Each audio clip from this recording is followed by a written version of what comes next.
आज की कहानी औरत और लड़की की आत्मा। यह एक चौंका देने वाली घटना है जो 1950 में घटी हुई थी। उत्तर प्रदेश के रानी बाजार गांव में एक राम प्रकाश तिवारी नाम का आदमी रहता था। उसकी 5 साल की लड़की थी। उसे कैंसर की बीमारी थी और उसकी कई जगह से इलाज कराने के बाद भी वह जिंदा ना बच सकी। रात के 1 बजे उसकी मौत हो गई। उसी रात को दूसरे गांव में मोहिनी नाम की एक औरत की ट्रक से टकराने की वजह से मौत हो गई। मृतक के परिवार वाले लोगों ने उस औरत के हाथ संस्कार कर दिया है।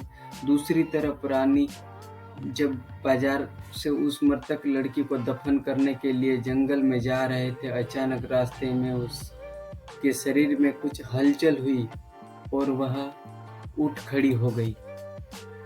लोग यह देखकर डर गए, लेकिन बाद में उस लड़की को जिंदा देख के उसके परिवार वाले लोग बहुत खुश हो गए। लेकिन लोगों को यह नहीं पता था कि उस लड़की के शरीर में किसी और की आत्मा ने जकड़ लिया है।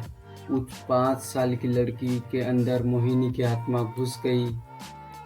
वह अलग जगह पर आकर बहुत दुखी और परेशान हो गई थी। उसका खाना खाने में भी मन नहीं लगता था, लेकिन उसकी माँ उसे अपने हाथों से खाना खिला देती थी। एक दिन वह लड़की अपनी माँ के साथ उसके मामा जी के घर जा रही थी और रास्ते में अचानक वह जगह आई जहाँ मोहिनी की ट्रक से मौत हो गई थी। उस बच्ची ने अपनी माँ को इशारा करते बताया कि यह रास्ता उसके गांव की तरफ जाता है। उसकी माँ ने उसकी बातों को अनसुना कर दिया और अपने मामा जी के घर पहुंच गई। उसके मामा जी के घर पर मोहिनी के गांव की एक औरत सिमरन किसी काम से आई हुई थी। मोहिनी की आत्मा ने उसको पहचान लिया, उसको आवाज देने लगी।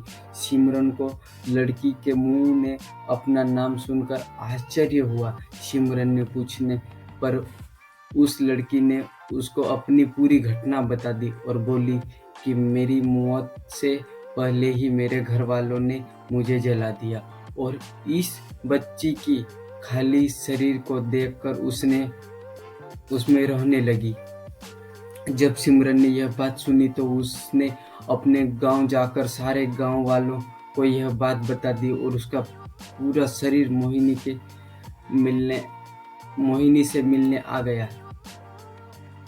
उस लड़की ने सबको पहचान लिया और वह अपने पूरे परिवार के साथ अपने गांव चली गई और उसने वापस रानी बाजार आने के लिए मना कर दिया। लेकिन लोगों के समझाने पर वह मान गए। इस तरह वह दोनों परिवार के साथ रहने लगे। इसी कहानी से पता चलता है कि कभी किसी की अधूरी इच्छा पूरी ना हुई हो तो उसकी आत्मा किसी और के शरीर में जा सकती है। यह कहानी भी पढ़े ज्ञान की कहानी है।